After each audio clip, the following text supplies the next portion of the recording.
pemirsa, memang kalau kita bicara tentang pensiun nggak akan pernah cukup waktu kita hanya untuk bertemu dalam DK Show. Tapi anyway, karena kita sudah ketemu bareng Mas Safir Senduk, ada Pak Heri, nggak ada salahnya dong. Dari sekarang Anda sudah mulai nyiapkan pensiun, bapak-bapak ini akan bagi tipsnya ya.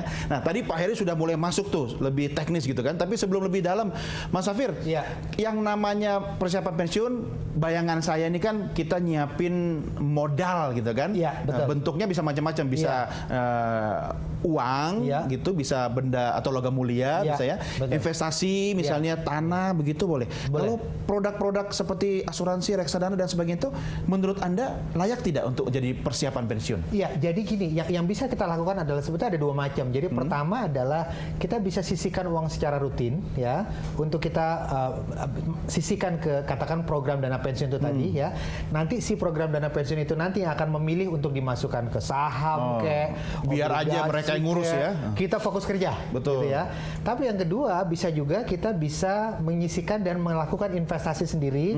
Bisa ke ya itu tadi ada properti, emas, beli saham sendiri dan lain sebagainya gitu ya. Ada tapi juga resikonya ya mungkin nomor satu karena mungkin kita pengetahuannya mungkin lebih terbatas dibanding mereka yang bekerja sebagai manajer investasi ya. Belum lagi kalau ada orang nakal kita ketipu gitu kan. Ketipu, siapa gitu. yang mau tanggung ada gitu juga kan? seperti itu, ada juga seperti itu. Nah, alternatif ketiga bisa juga kita fokus bikin aset berupa bisnis.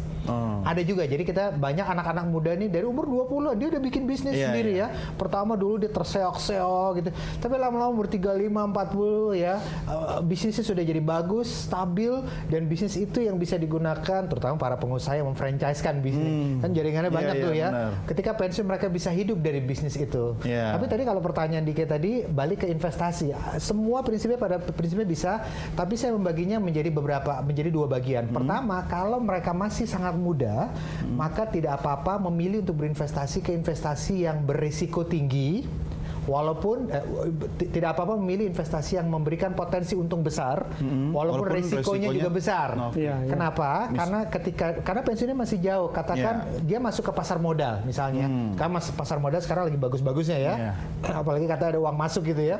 Pasar modal lagi bagus-bagusnya. Tapi dia 5 tahun masuk di pasar modal, dia turun nilai sahamnya. Tapi pensiunnya kan masih lama, dia turun nilai sahamnya. Dia masih bisa jual itu, kemudian dia masih bisa memilih investasi yang lain. Masih panjang.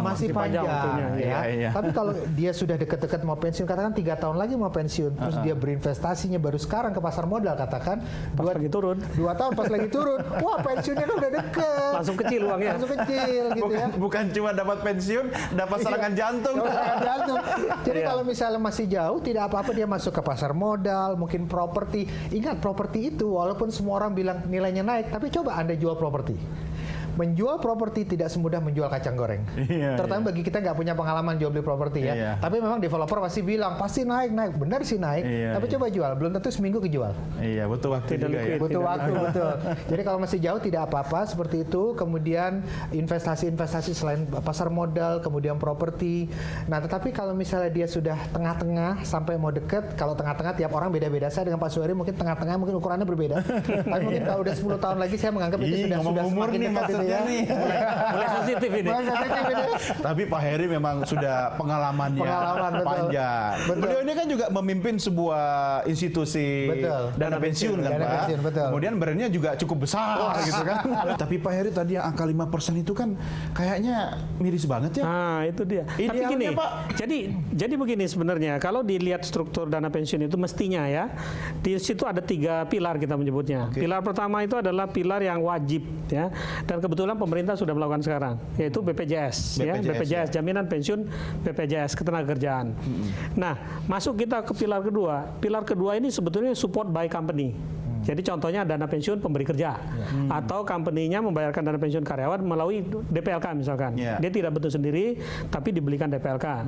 Tapi ada yang lebih penting lagi, ini yang tadi kita bahas, itu adalah porsi dari individu itu sendiri. Bahwa yang basic sama yang menengah ini, yang dari karyawan, kadang-kadang juga belum tentu cukup. Makanya dibutuhkan kita sendiri, apakah menabung, kita invest di mana, dan seterusnya.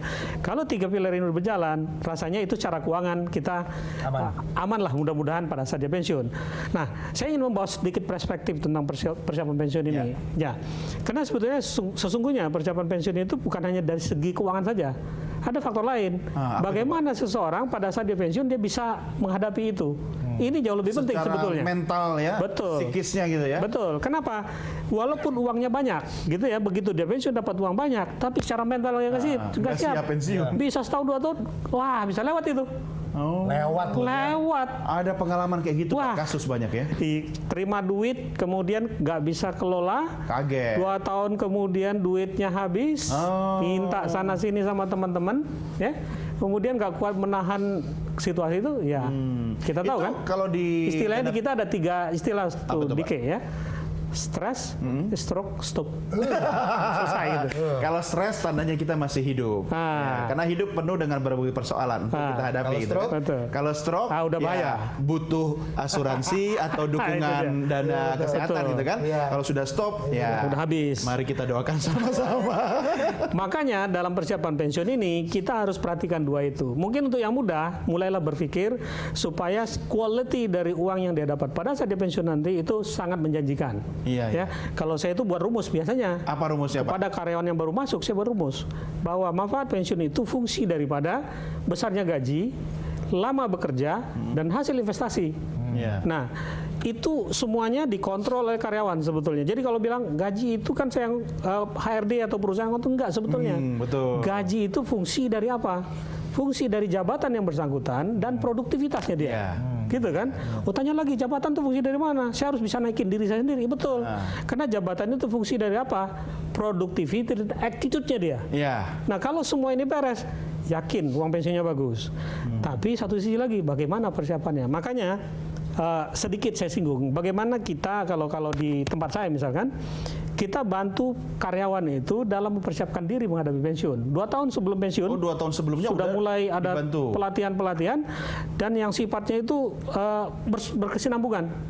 Jadi 2 tahun sebelum pensiun kita latih, kemudian kita kasih PR. 1,5 tahun kita panggil lagi. Tuh, Pak Heri? Wah, itu dia yang Ini menarik sebenarnya. Diajarin untuk misalnya kalau mau wirausaha, gitu ya? Atau Sekarang begini. Apakah semua orang waktu pensiun berminat wirausaha? Belum tentu. semua. Nah, jadi kita harus mengerti bahwa kalau pensiun itu tadi kan juga disampaikan Pak Safir Sando kan, ada orang cuma ingin menikmati hidup aja di rumah. Istilahnya ngomong cucu, tapi jangan cucu tetangga ya. Cucu sendiri gitu. Ini bagus banget. Cucu tetangga umurnya juga udah 23 tahun. Dipilih kan? lagi. Iya benar. Ya, yang pertama Ada program itu, Pak. kalau nyari cari sendiri, Pak. Ya, oke. Ada orang yang ingin di rumah saja. Dia bilang udah saya di rumah aja gitu kan. Kemudian ada juga orang yang udah saya punya pengalaman, saya punya ilmu, saya ingin jadi konsultan, jadi pengajar, jadi instruktur. Itu beda dengan yang di rumah saja. Tapi ada lagi orang yang saya ini sosial. Saya lebih baik membantu orang-orang susah. Nggak mikirin duit, nggak apa. Saya ingin membuat yayasan, ya. Kegiatan. Ada satu lagi wirausaha. Ada satu lagi bekerja kembali. Nah, ini kalau kita bicara pensiun kan pensiun dari suatu pekerjaan, ya. Ada yang bekerja kembali gitu. Nah, kita harus siapkan mereka dengan apapun pilihan mereka. Jangan dipaksa orang mau di rumah saja disuruh wira swasta. Iya, betul. Atau sebaliknya orang dermawan disuruh berwirausaha. Iya. Nanti baru dagang sebentar, Pak, saya nutang dulu ya. Oleh nggak apa-apa, ambil lama-lama Langsung tutup. itu, Pak, langsung S yang ketiga. Gitu kan. Ini makin asik ini. Ada beberapa hal yang akan saya tanyakan ke Mas Safir juga, tapi kita ngopi dulu. Kami segera kembali Baik, tentunya bareng saya dalam DK Show.